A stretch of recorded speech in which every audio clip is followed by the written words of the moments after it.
एक 24 देख रहे हैं आप और मैं हूं आपके साथ तान्या सिंह। देखिए, बिहार में विधानसभा चुनाव होने में अभी लगभग 6 महीने का समय बचा हुआ है, लेकिन इससे पहले ही भोजपुरी फिल्म इंडस्ट्री के सुपरस्टार पवन सिंह को लेकर राजनीतिक चर्चाएं जोरों पर है। कई कयास लगाए जा रहे हैं कि वह आगामी चुनाव में किसी विधानसभा सीट से चुनावी मैदान में उतर सकते हैं। और इसी बीच गोरखपुर से भारतीय जनता पार्टी यानी कि बीजेपी के सांसद और भोजपुरी फिल्म इंडस्ट्री के जाने माने अभिनेता रवि किशन ने इस मुद्दे पर अपनी प्रतिक्रिया दी है।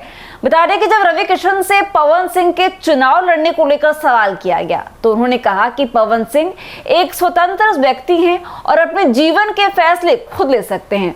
उन्होंने ये भी स्पष्ट किया कि वे किसी को भी राजनीति में आने या चुनाव लड़ने की सलाह नहीं देते। उन्होंने ये भी कहा कि पवन सिंह का अपना फैसला होगा कि वह चुनाव लड़े या नहीं लड़े। वह कोई छोटे बच्चे नहीं है बल्कि समझदार और परिपक्व इंसान है।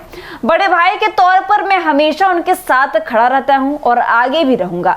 बता दें कि रवि किशन ने यह भी कहा है कि भोजपुरी फिल्म इंडस्ट्री के जितने भी कलाकार हैं वे सभी के लिए हमेशा उपलब्ध हैं। उन्होंने ये भी कहा कि इंडस्ट्री के किसी भी व्यक्ति को जब भी उनकी जरूरत होती है वे उनसे संपर्क कर सकते हैं।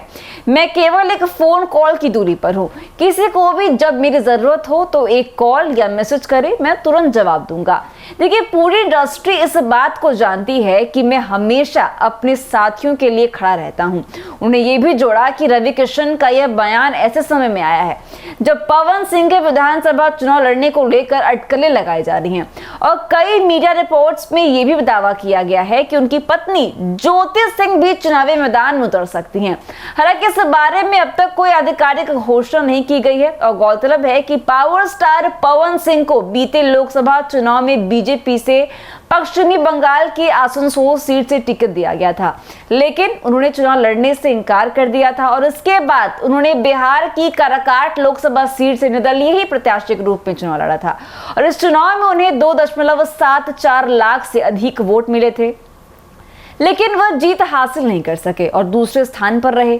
बता दें कि लोकसभा चुनाव से पहले पवन सिंह ने बीजेपी के कई वरिष्ठ नेताओं से मुलाकात भी की थी। हालांकि उन्होंने अंतिम समय में पार्टी के टिकट पर चुनाव लड़ने से मना कर दिया था और निर्दलीय ही चुनाव लड़ लिया था। लेकिन अब राज्य में बिहार में विधानसभा चुनाव नजदीक आ रहे हैं तो कयास लगाए जा रहे हैं कि वह फिर से चुनावी राजनीति में सक्रिय हो सकते हैं। लेकिन फिलहाल इस पूरे मामले में पवन सिंह की ओर से कोई भी आधिकारिक बयान नहीं आया है, लेकिन राजनीतिक गलियारों में उनकी संभावित भूमिका को लेकर चर्चाएं काफी जोरों पर है और साथ ही उनकी पत्नी ज्योति सिंह के नाम की भी चर्चा हो रही है, जिससे इस विषय को और भी अधिक रोचक बना दिया है। लेकिन अब देखना यह होगा कि पवन सिंह और उनकी पत्नी आगामी विधानसभा चुनाव में कोई भूमिका निभाते हैं या फिर नहीं। तो ऐसी अपडेट्स के लिए बने रहिए हमारे साथ और देखते रहिए 24। दीजिएगा इजाजत। धन्यवाद।